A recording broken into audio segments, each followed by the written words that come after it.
ඒයි මෙන්න මේ ඇවිල්ලා. හැයි ඒන්ජල්ස්. මෙන්න ඔයාලගේ වීරයා ආවා. මම පරක්කුනේ එහෙම නෑ නේද? හර්ෂිත් දුලත් ඉදිරියෙන් නැවැත්වුවේ නවීන පර්ණේ මෝටර රථයක්. කළු කර තිබූ වීදුරුව පහතර වෙද්දිම ඉන් එළියට එවුණු තාරුක කෙල්ලෝ දෙදෙනාට රියට ගොඩ වෙන ලෙස පෙනුමා සිටියා.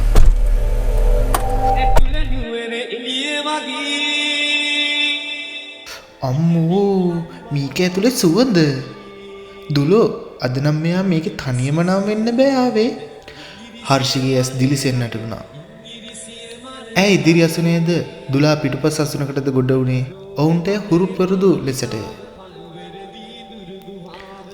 අනේ මේ මම තනිවම නැතුව වෙන කවුරු මේකේ දාගෙන එන්නද? දැන් මේ නැගපු ගොඩේ කෙල්ලෝ දෙන්න ඇරුණම මේකට නගින්න බියුටි ක්වීන්ස්ලා නම් නෑ. ඇද්ද? උඹට ආගත්තා. දුලා හර්ෂිගෙන් ඇසුවේ තාරුකට රවමි. හර්ෂිගේ ඇස්වල දීප්තිය එකවර මතුරු දාමුණා. තාරුගේ මූණ දෙස බලන්නට පවා ලැජ්ජාවක් ඇයට දැනුණා. තාරු පැවසූ පරිදි ඇය ගොඩේ කෙල්ලෙක් බව හර්ෂිගේ හිතට තදින්ම දැනුණා.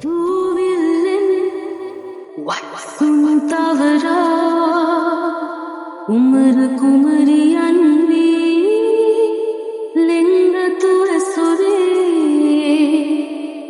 අයියෝ මෙන්න දුලා මේ බෝනිකි අඬන්න හදන්නේ. අනේ කෙල්ලේ මම විහිළුවටනේ කීවේ. ඒක නිකන් විහිළුවක් විතරයිනේ. අයියෝ උයි. හර්ෂි තාරුගේ මූණ දෙස බැලුවේ ඔහුගේ පාදයට පහරක් ගසිමින්. එන්න එපා වට නම් මේක කොහෙට හරි කැපිලා ගිහින් වැදුනොත් එහෙම ඒ ඩැමේජ් වලට ගෙවන්න වෙයි හොඳද? මේ ගොඩේ කෙල්ලෝ ගාව සල්ලිත් නෑ ඕක ගෙවන්න. හර්ෂි තාරුට කීවේ විරිත්තමින්.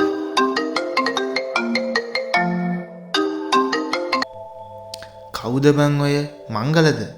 දැන් ඔය තුන්වෙනි පාර නේද ගන්නෙ? දුලා හර්ෂිගෙන් ඇහුවේ හර්ෂිගේ දුරකථනයට එන ඇමතුම තුන්වරක්ම හර්ෂි සයිලන්ට් කරපු හින්දා. ඇයි නෑ සුදෝ කොහෙද කියලා බලන්නනේ ගත්තේ. ඇයි හොයන්නේ? දාලා ගියා නම් හොයන්න ඕනෙත් නෑ. මං ගැන මං බලා ගන්නම්. බයි.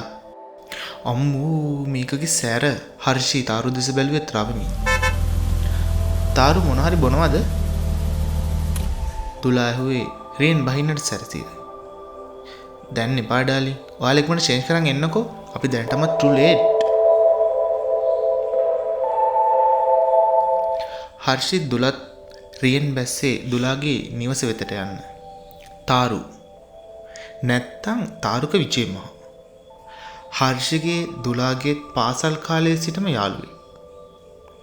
යාළුවෙක් කියලා කිව්වත් පාසල් කාලේදී තාරු හා හර්ෂිය අතර කෙටි කාලීන ප්‍රේම සම්බන්ධතාවයක් තිබ්බා. තාරුගේ පවුල් පසුබිම යම් තාක් දුරට ධනවත් වුණා. ඔවුන්ගේ පාසල් ප්‍රේමයට තාරුගේ නිවසින් බොහෝ තර්ජන එල්ල වුණා. ඒත් මේ සම්බන්ධතාවය නැති වෙන්නේ තාරු පිටරට අධ්‍යාපනය සඳහා ගියාට පස්සේ. තාරු සිතාමතාම හර්ෂ මග ඇරියා.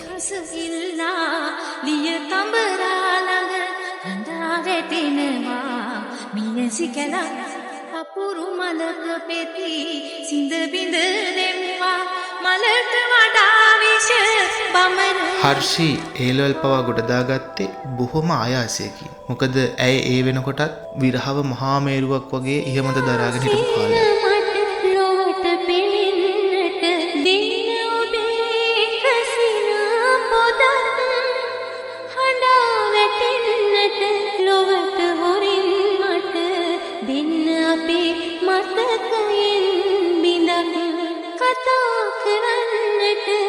අප ගැන බිඳුවක් අප ගැන අසනායට ඉතින් කියා දෙන්න මට මා හැරගිය හැටි තාමත් ඒ ගැන දන්නේ මං.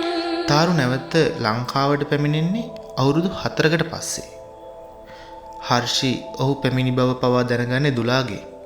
ඒත් ඔවුන් තවත් වසරක් පමණ නිහඬව කාලය ගෙව්වා. හර්ෂිට මංගලේන කාර්යාලයේ රැකියාවක් හම්බෙන්නේ මේ අතරේ. මංගල හර්ෂිට වඩා අවුරුදු 5ක් වැඩිමහල්. නමුත් ඔහු ඉතාමත් ආදරණීය සහ සංවේදී පුද්ගලයෙක් වුණා. හර්ෂිගේ හිතේ ඔහු ගැන උනන්දුවක් ඇති වෙන්නේ මෙන්න මේ හින්දා. නමුත් එය ඇත්තටම ආදරයක්මද කියා දැනීම හර්ෂිට තවමත් හිතට වද දෙන කාරණාව. කොහොම වුණත් මංගල නම් හර්ෂිට හදවතින්ම ආදරය කරන බව හර්ෂි වගේම දුලාද හොඳින්ම දන්නවා. මංගල කොයිතරම් ආදරය වුණත් කේන්තිය හා නොසැලකිලිමත්කම ඉහටත් උඩි. මොනවත් බොන්න බෑ කියලා කීවට මේ ගොඩේ කෙල්ලෙක්ගේ ගෙදරින් තේ එකක් බීවා කියලා ආරංචි උනේ. දුලා හර්ෂිට හැක් ඉඟි කරමින් පැවසුවේ මිදුලේ කොනක තිබ්බ බංගුවක වැඩි වෙලා දුරකථනය ඔබමින් හිටි තාරුට. අප්පාද බොල. "ඈ මේ ඇයි මොකද?" "නෑ මිස් මම මේ දෙන්නේ කෙනකන් කියලා බලන්න හිටියේ. ඔයාලා දුලාගේ නෑවෙන අයද?" හර්ෂිත් දුලත් එකිනෙකාගේ මුහුණ දෙස බැලුවා. අප්පට සිරි. මේ මුන් දෙන්න නේද? අනේ කොහොම අඳුරගන්නද? යන් හරි නේද? තාරු තමුසෙට මම මේකප් දාලා හැඩ වෙලා හිටපු කෙල්ලෝ දෙන්නට තාරු කළ ඔච්චම වැටෙන්නට පොඩ්ඩක් පමා වුණා. කොහොම වුණත් හර්ෂි අත උලුක් කොට තාරුට පහර දීමට ඔහු දෙසට පැන ගියා. වහා තාරු තම රියට නැග දොර වසා ගත්තා. "අම්මා අපි ගිහින් එන්නම්. අනේ ටිකක් රෑවේ කෝල් කරන්න නම් එපා නිතරම." දුලා හඬනගා කියමින් රථයට ගොඩ වුණා. "මේ එක නෙමෙයි.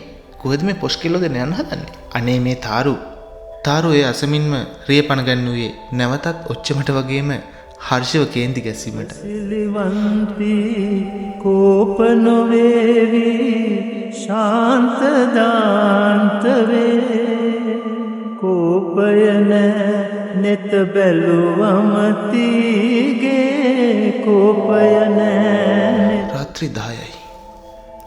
මංගල කියවමින් හිටපු පොත කොට්ටේ මත තියලා දුරකථනය අතරගෙන පරීක්ෂා කළේ හර්ෂිගෙන් පණිවිඩයක් හෝ තිබෙද කියලයි. මේකි නම් මහා යක්ෂණියක්. මංගල තමන්ටම කියාගත්තේ හිතේ රැඳුණු කෝපය යටපත් කරගෙන. මංගලට මේ සුපුරුදු දෙයක් වුණාට ඔහුට බැන හෝ මැසේජ් එකක්වත් හර්ෂගෙන් නැතිවීම පිළිබඳව හිතේ තිබ්බේ පාළුවක්.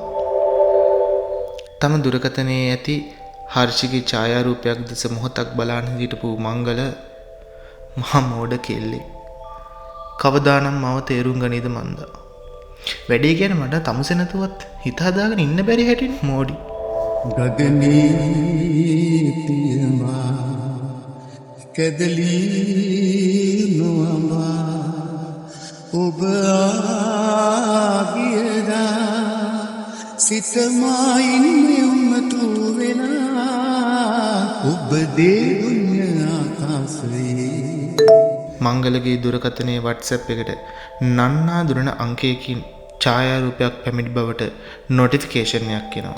මංගල ඒ ගැන තැකීමක් කරන්නේ නැතුව හර්ෂිගේ රුව දෙසම බලාගෙන තනිව සිනාසෙමින් ඉන්නට උනා. මංගලට එක දිගටම පින්තූර කීපයක නොටිෆිකේෂන් පැමිණෙන්නට උනා. මොකාද මේ?